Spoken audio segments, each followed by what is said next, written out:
Righto, let's get into UFC Fight Night.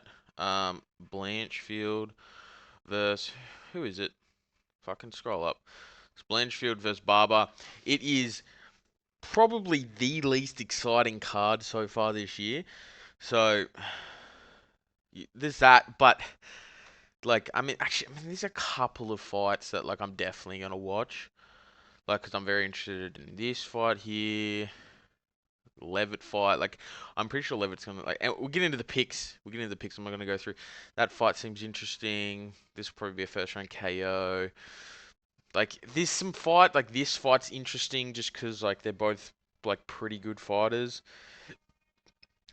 This fight is sort of interesting as well, just for the um the top five of the flyweight division right now, but it's pretty underwhelming, but we just need to get through this weekend, and we've got fucking 4 cards in a row that are fantastic. So we're gonna start off here with Rayanne Dos Santos versus Alice Adrian. Now, this might be the worst fight on the card. Um, I keep seeing this shit. They lose, right? These people lose on Dana White's Contender Series and then proceed to get UFC fights. I think a lot of the time it's they lose on Dana White's Contender Series and they sign the other person or whatever the fuck, and then they have a low level fucking fight on the prelims and someone drops out of that fight, and then they have to fucking find a replacement, and these people jump in on short notice. I think that's a lot of the time what is happening, but it's still fucking retarded. It doesn't make any sense. Um, both of these people, both fighters, uh, have 0 wins in the UFC so far. 0-2 and 0-3. I don't know who to pick. I went through and looked at everyone's records and shit, all that shit. I don't know who to pick. So I'm the only thing I can come up with is who is uglier. That's who's going to win. This chick. But the problem with that is this chick is a lot older than this chick, if I'm not mistaken. Yeah, actually, I might be wrong about that. No, I mean it's not that much older. They're both kind of old. I'm just gonna fucking say Rayanne Dos Santos is gonna win just purely Brazil. I don't know, maybe she just subs her. I don't fucking know, man. Yeah, there's obviously the odds here. I don't really fuck with the odds too much because I just need to drink water. I don't really pay attention to odds with the fights and stuff. Um, a lot of the time because the only time I pay attention to odds if I know a fight is really good and they've got plus money on them, I will bet on them. But usually I don't really take the odds into account when I'm breaking down, purely because a lot of there's just a lot of weird wacky shit you see sometimes with odds that make no sense. Um, that I think sways people into betting on them and then they lose. Close this for fuck's sakes. So I'm gonna take Dos Santos. I have literally zero reasoning. Probably will be wrong. Who the fuck knows? Both of them suck. I don't know what to tell you. Now, this fight. Bolage Oki, probably mispronounced that, versus Michael Aswell. I'm pretty confident in this pick. I think this guy right here is pretty good. Um, has a KO. He got subbed, guillotined by Chris Duncan. Now, Chris Duncan's not that great, if I'm not mistaken. I mean, he's 13-2. I am mistaken. I am mistaken. He's actually pretty solid. He's got back-to-back guillotines. But guillotines are one of those things. Sometimes people just get caught in a guillotine. It's a simple, easy mistake. So many different fighters make it. Um, it, like it's if you get caught in a tight guillotine, and sometimes it just happens. The person just loses focus for a second because they've gotten a takedown, or they think they're getting a takedown, and then they just get stuck, and then they panic, and then sometimes they go in deeper. It's just an unfortunate circumstance. Sometimes it's just purely just a small little mistake. He's still young in his sort of career, he's 30. Um, like I am expecting him to win this fight. I think more than likely he wins by KO. I think I looked here. Yeah, this guy is just lost in the UFC. I expect Oki to win this fight pretty easily too. Um, okay, now the next fight: Giles versus Andres Gustafsson. Sorry. Um, it's catch weight. I didn't know that. Maybe I think actually might be short notice. To be honest, that might be why the odds are like that. But anyway, he's sort of like everyone's sort of hyped on this guy. He's got a lot of knockouts and stuff. On the regional scene, if I'm not mistaken. Well, yeah, he had a KO on Dana White's Contender Series. I think I've seen like some clips of him on like the regional scene, like just flatlining motherfuckers. He's got like a weird build. What's his reach? He has a 73-inch reach. Um, this is catch weight. I'm assuming it's like somewhere between 205 and 185 or some bullshit. Um, where were we at? Trevor Giles. This guy has a bit of a longer reach, but the thing I look at the most is he's been KO'd recently, last year. He's on a 3-fight loss streak. He's lost to actually no, these might be welterweights. Yeah, I'm retarded. Okay, so it's probably like somewhere between like 185 and fucking 170 or something. It's probably like a 180 matchup or some bullshit. Who the fuck knows? Um, but yeah, he's been finished twice recently. He's like lost 3 in a row.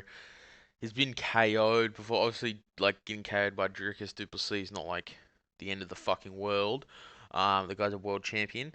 Um, but like, I mean, yeah, he's been KO'd by two guys who have good KO power.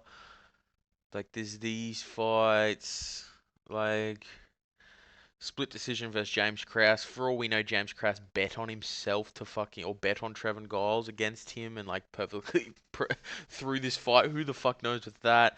I mean, yeah, like you just look at it and it does look like it's going to be a quick night for Gustafsson. I seen this stuff they're bringing like the new patches for like people who um on debut, and so like he's gonna be like the first like guy with that patch, and the patch gets taken and put onto like a one of one card and put into like card packs and shit. Kind of a cool thing. I think more than likely he's going to win. Um, it's probably like honestly, it's probably just like a first or second round KO. Like let's be honest. Now, Kurt Hollowbro versus Jordan Levitt. I'm really bad at pronouncing names. I am like illiterate or some shit. I don't know. Retarded, probably more than likely. I think Jordan Levitt wins this fight. Um, Like I think he's just like the better fighter out of the two. Like he's more consistent and like has just the better like finishing ability. He does like weirdly get finishes. Like he has a really weird style. He's like stand up's like wacky and weird. Like this guy's lost a lot. Like he came in the UFC and lost 5 straight. Like obviously he had a no contest. That was Dana White's Contender Series. Okay, so no, right, I'm retarded. Okay, I did not see this part. So he fought in Strikeforce, lost. This was in 2013. This guy's been fighting a long time. Jesus Christ, this guy's old as fuck. Holy shit. I mean, he lost to Alexander Hernandez in the big 2025. That's kind of insane. I think this guy's gonna lose. Like Strikeforce, he lost back in 2013. Then he lost on Dana White's Contender Series to a no contest. Who? What? I don't even like. What are we talking about here? I think he must have won, and then it got no contest. Anyway, then he came into the UFC again and goes 0-3. Got K. Sorry, finished twice. Lost to Thiago Moises, who's pretty solid fighter. Shane Burgos is a solid fighter. Barcelos is a solid fighter. But like, you know what I mean? He's old as shit. This motherfucker's old. I think that Levitt will sort of like it'll be like a bounce back after the Chase Super fight. I've enjoyed Levitt's fight. He's a weird dude. He's a weird fucking freaky motherfucker. But he has entertain like the Jordan Levitt Chase Super fight was very entertaining. Like it was like he ended up rear naked choking. Chase Super rear naked choked Levitt, but the ground game was very sick. Like they were fucking scrambling. Paddy Pimblett obviously fight was very interesting as well. He has very solid grappling. Um, I'm yawning. That might be a sign of this card. But anyway, um, he's solid. I rate him like I don't think he's ever gonna be as good as like for example Paddy is. I think Paddy was like the better prospect out of the two. That's why he won. The guy will keep fighting and sort of winning. He's inconsistent, but like I mean, sorry, he's more consistent than this guy. This guy's old as shit. I think this is sort of a layup for him. To try and get him back in the win column so they can match him up with maybe some like guys just out of the top 15 and stuff. But yeah, he'll win. I think probably by first round sub or second round sub. Um, Now Jafel Filaho. Jafel I can't be fucked. I can't be fucked. Alan Nascimento. I think it's Filaho. It's flyweight fight. A lot of people are taking Nascimento in this fight. He's the favorite. I see he's good. He is good. They're both from Brazil. It's interesting. I don't know. Just something tells me Jafel is winning this fight. Something just tells me. I just have this gut feeling. Why has it done that? I just have this gut feeling he's gonna win. Um, like he got neck cranked by Muhammad Makayev. I'm pretty sure I remember this fight. I'm pretty sure I watched this fight. Yeah, because it was on Edwards Usman 3. I'm pretty confident that um that essentially um like Muhammad sort of dominated the fight, but I'm pretty sure yeah, neck crank round 3. Yeah, I'm pretty sure this Falalho Jafel guy got Muhammad Makayev in a knee bar, if I'm not mistaken. If I'm remembering correctly, I'm pretty sure he got him in a knee bar, and it was like pretty close. It was either him or someone else. I remember. Either way, if I'm pretty sure, like, because he got like two sub attempts off on Muhammad. I should just go rewatch it and see if he did get that knee bar. But I remember he like got the guy in a deep knee bar, and Muhammad Makayev is quite a good grappler. He obviously ended up losing, but it's like, you know what I'm saying. Um, yeah, I'm gonna take Jafel here. Like, look, Nascimento could end up coming and winning this, but like he's very solid. Like a record, 20-6 is quite good. But I mean, he beat Carlos Hernandez, Jake Hadley. They're two good wins. This is not a terrible loss. This guy's Tagir is very good. Honest, I'm not even gonna sit here and yap. I don't know who the fuck this guy is, but yeah, I just have a feeling Jafel's winning this fight. Now, Zachary Reese, this is a very quick prediction right here. Zachary Reese is gonna win by KO, probably just a first round KO. I would be taking the under on rounds on this if I was you. Like, if you just look at this guy's record that he's fighting, he's been KO'd twice in a row. I mean, he KO'd Jordan Wright. It's like, who the fuck hasn't? But you know what I'm saying? So in his last four, they've all ended by KO. He's been KO'd 3 times and he's landed a KO. He's sort of one of them guys. It's very weird to me that he goes to a unanimous decision with fucking Gregory Rodriguez. I'm pretty sure Rodriguez beat the fuck out of this guy in that fight too. I'm pretty sure I watched it. Um, like, you know what I'm saying? He's been KO'd one, two, three, four times in the UFC. Um, Surprisingly, I would expect it to have been 5, but somehow he didn't get KO'd by fucking Gregory Rodriguez. It's going to be a quick first round KO for Zachary Reese. If it isn't, then Zachary Reese is dog shit. Like, I don't really know what to say. He has a bit of hype on him, so hopefully he just comes in and knocks him out, and we've got this, like, new guy. 6'4", big lanky dude. I'm sure he'd crack him somewhere in the middle of the first round. Now, this fight, like, I don't know, man. Like, these fights are so hard to predict. She got dominated by Kayla Harrison, but like she beat Holly Holm and Misha Tate. They were both like 45 when she beat both of them. So I don't really rate those wins. Like, you know what I mean? I think I'm gonna take Macy in this fight. Yeah, I think I take Macy in this fight. She gets finishes. She came into the UFC on a 3 finish streak. Um, she must have won the Ultimate Fighter too, I guess. I didn't even know that. Yeah, he's won the Ultimate Fighter. Yeah, just seems like the better overall fighter. I'm gonna take Macy Chisan. Dustin Jacoby versus Bruno Lopez. This seems like another fight as well. There's a lot of like layups for fighters on this card. This is like a very like filler card. I think Dustin will just sort of win, just outstrike the dude for 3 rounds. I don't think he'll get a finish. He may, but um, you know what I'm saying? What are the odds on this? I'd use yeah, it's like I think it's like a last minute fight or some shit. Bruno's like a solid fighter. Like he sort of knew how old is he? Yeah, like he's getting on a little bit. But I think Dustin has a reach here. Yeah, he has like a 2 inch reach. I think like Dustin has a very underrated jab. He uses his jab like very well, like considering he's like heavily a kickboxer. Um, like he KO'd Vitor Petrino. Now I've never after Vitor Petrino got I think Vitor's the guy that got fucking yeah, he got guillotined by fucking Anthony Smith. After I saw that, I was like, okay, this guy's fucking dog shit. Um, like no offense to any fucking Anthony Smith fans, but I mean Anthony Smith was good in like the middle of his career, just towards the end of his career, he just gave up a lot in fights and stuff. Um,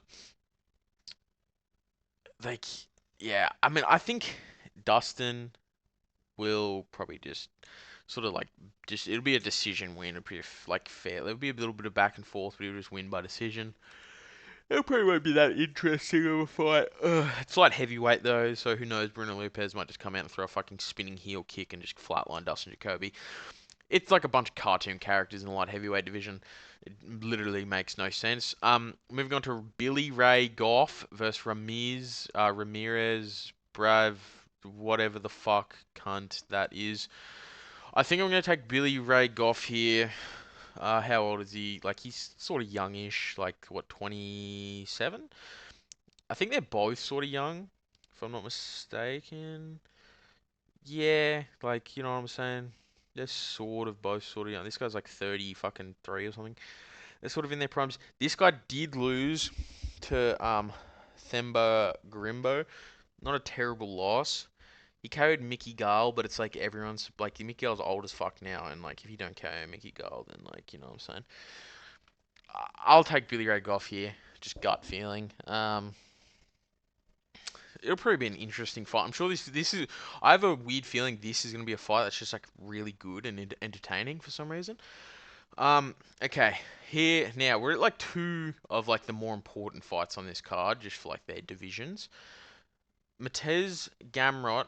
Oh well, Billy Ray Goff's the fucking heavy favorite in that fight too. So there you go. If you give a fuck about any of that.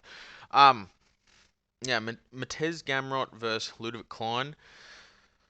They're both good. Ludovic Klein not ranked. I thought Ludovic Klein was ranked. He's not ranked. I guess yeah, he hasn't beat any ranked opponents. So it's weird. I don't understand this matchup. Was this last minute? I'm assuming this was last minute. I mean the guys haven't fought in a year. Um, but like, I mean I fucking don't like fucking Gamrot. He's fucking boring. Like, you know what I mean?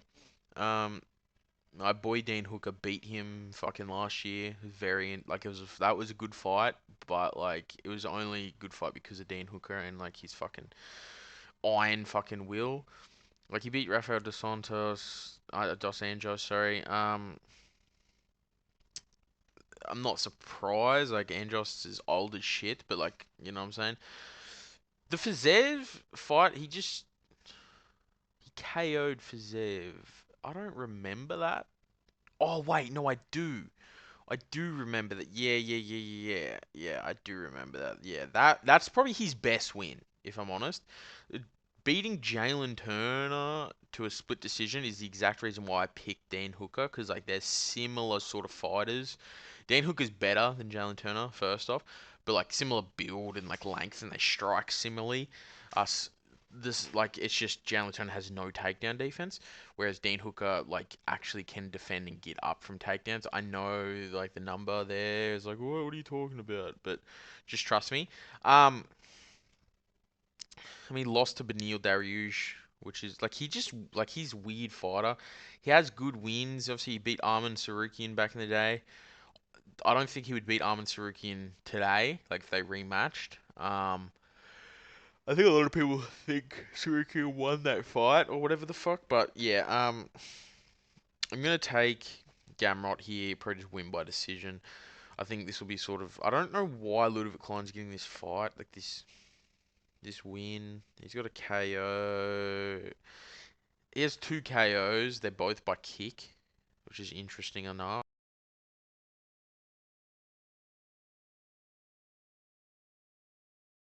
Headset. Oh, there we go. We're back again.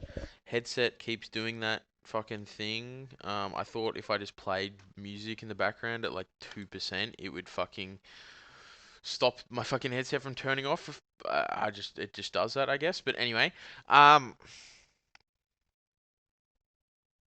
yeah, we're gonna take Gamrot here. He's gonna fucking win by like boring decision or some shit. Now, Aaron Blanchfield versus Macy Barber. I originally thought Aaron Blanchfield was gonna win this fight. I think Macy Barber's gonna win. I think Macy Barber's gonna win probably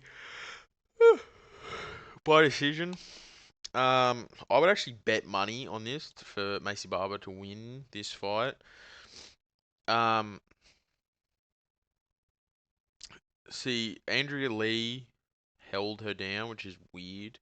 But like MMA math doesn't make sense. Like whenever you think, okay, so like she lost to like Alexa Grasso and like all these different things, the math doesn't add up in this shit. I just have a feeling Macy's gonna win this. Um, she's on a big momentum push right now. She just lost to Manon Farot. It's not like a terrible loss either. She beat Rose Namajunas, whatever the fuck, Rose fucking, Thug Rose. She beat Thug Rose pretty easily. Um, Rose was coming up in weight. It was it's not that long ago that fight happened. Um, like she also beat Talia Santos. I rated Talia Santos. Talia had like a really short prime in the UFC. Um, like she has all these good wins. Like a Jessica Andrade fight, win back in 2023 was still good. I still think to this day Andrade wins are good to have on your record because she's very very good. But I don't know. Just something tells me Macy's gonna win this fight. It just seems to me that she's gonna win this fight. Now is it because I like Macy Barber better than Blanchfield? Probably. But I'm sure this. I have a feeling this will be an entertaining fight as well. I don't know why. I just think it will. These matchups where it's like 4 versus 5 or like 6 versus 7, like these fights in every division end up just being good fights for some reason. Um, but yeah, I'm taking Macy Barber. I would bet money on it too. She is the underdog. I think it's a good bet. I think Macy Barber probably by decision, but who the fuck knows? But I think it'll be like a very good fight. I think it'll be like a mostly stand-up fight too. I don't think there's gonna be a lot of takedowns. If I'm wrong, I'm wrong. Whatever the fuck, who cares? This card sucks, dick.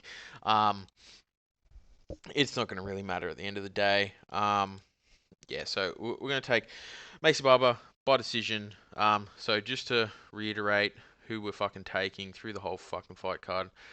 We're taking Dos Santos, Oki, Gustafson, Jordan Levitt, uh, Falalho, Zachary Reese by devastating KO, surely. We're taking Macy, we're taking Jacoby, taking Billy Ray Goff, Gamrot, and Macy Barber. That'll conclude the fucking breakdown video. I'm gonna watch this like a sick fuck and want to kill myself the entire time. I will see you guys next week for hopefully it's gonna be some good cards coming up here. So fucking get ready for that shit. Just have to get through this weekend of Suicide Watch and then we'll be good. Righto, see you later.